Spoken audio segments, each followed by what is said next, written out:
Hello again. Hi. What you just described there, it sounds very philosophical. Why I say that is because you say being aware of who is aware, and again you say that, but there's something aware of that, and then you say that something is aware of that, and then it's like a vicious circle, it's never ending. Is this something? It's not a circle, in fact. Is this something realistic? Yes. Or is just some fantasy or imaginary thing? Yes. No, it's not. It's very, very, very, it's probably the best advice you're going to hear in your life if you take it seriously. It's the best advice you're going to hear. I have no time to muck about with philosophy if it's just some way of indulging our minds. What I'm speaking, as I speak to you, it comes directly out of this emptiness itself. The thing is, are you allowing that inside, you see, to follow it? What I'm pointing to is what is already so. I'm not asking you to get into some construction or to use your imagination and to develop some idea. I'm pointing directly to what is already as it is now. Not an accomplishment, simply a point of recognition of what is already here, which is not a process in which maybe the sense of a process may occur, might arise, but that is also watched.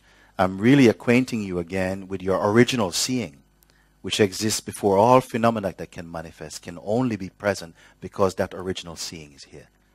I'm pointing you to that, to recognize that. I don't even want to say to honor it, because it is what it is.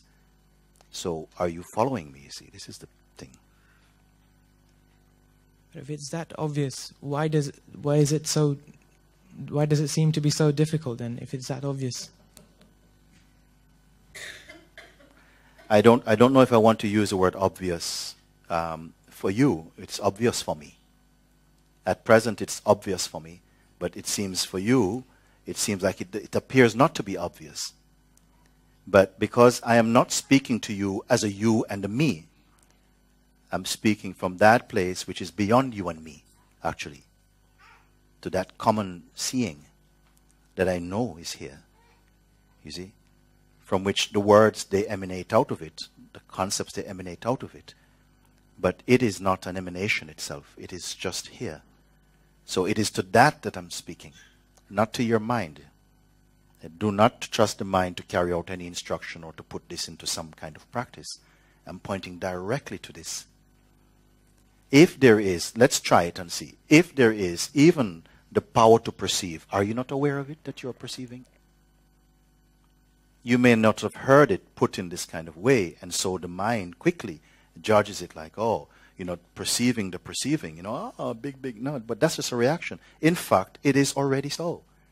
You know right now that you are conscious and that you're experiencing true consciousness. Is true or not? You know also that you're there and somehow sleep is coming and you can feel something watches that. Is it not true? You see? So even if the consciousness was leaving, there is something that watches this consciousness reducing in power.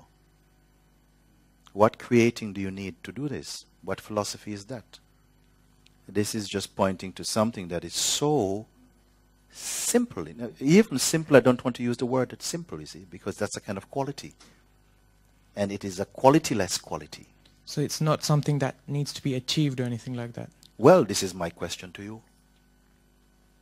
Can you achieve it? Or can it simply be recognized that that is already there, you see?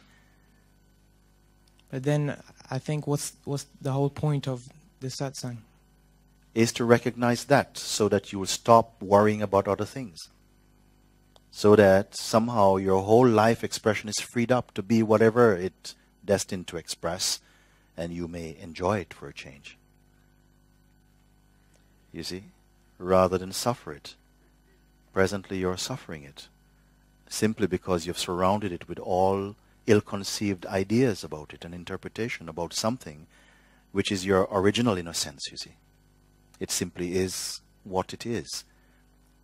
It was there before beginnings, because beginnings are observed to take place in it. And you are that watcher.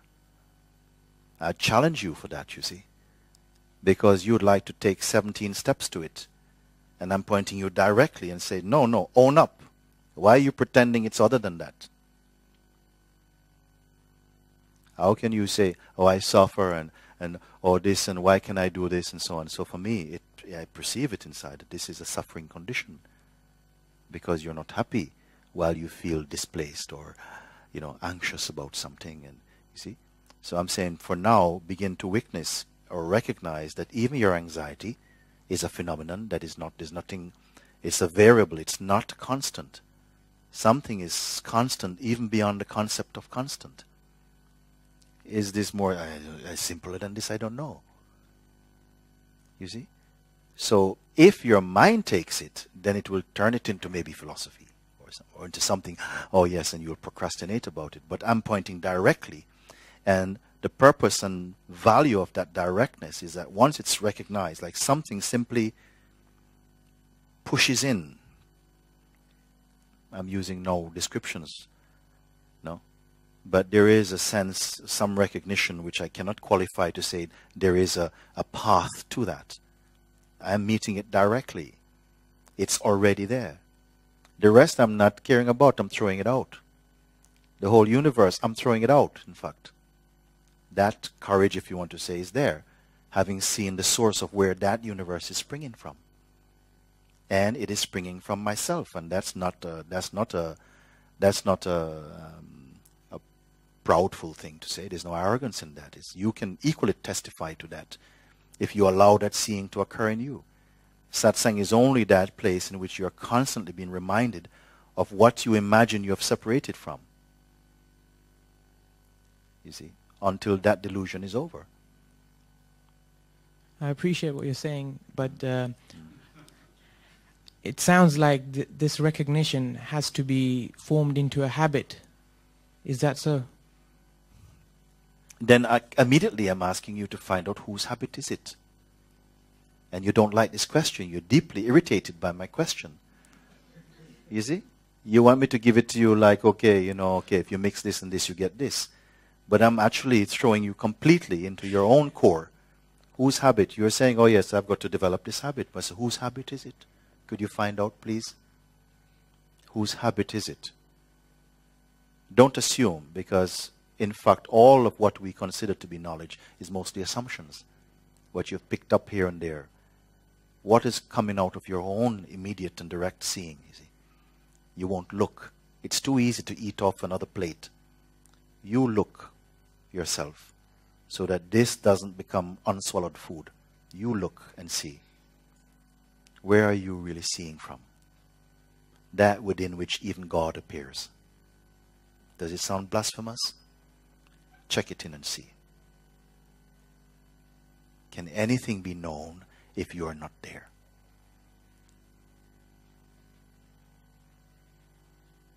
You're earlier even than knowledge, because you know knowledge and know ignorance, you see. You are aware of truth and untruth at the conceptual level. But the truth, the non-conceptual truth, you're not aware of it. You are the non-conceptual truth. Therefore, you are the truth beyond the concept of truth. When you see that, even the word truth is not needed anymore. But perhaps for a while, something, some hidden mysterious power in the universe keeps it from you, because perhaps if you recognize it prematurely, you might develop arrogance. This is all I can say, because you are that. So how is it that you recognize it and I don't? Well, I don't know.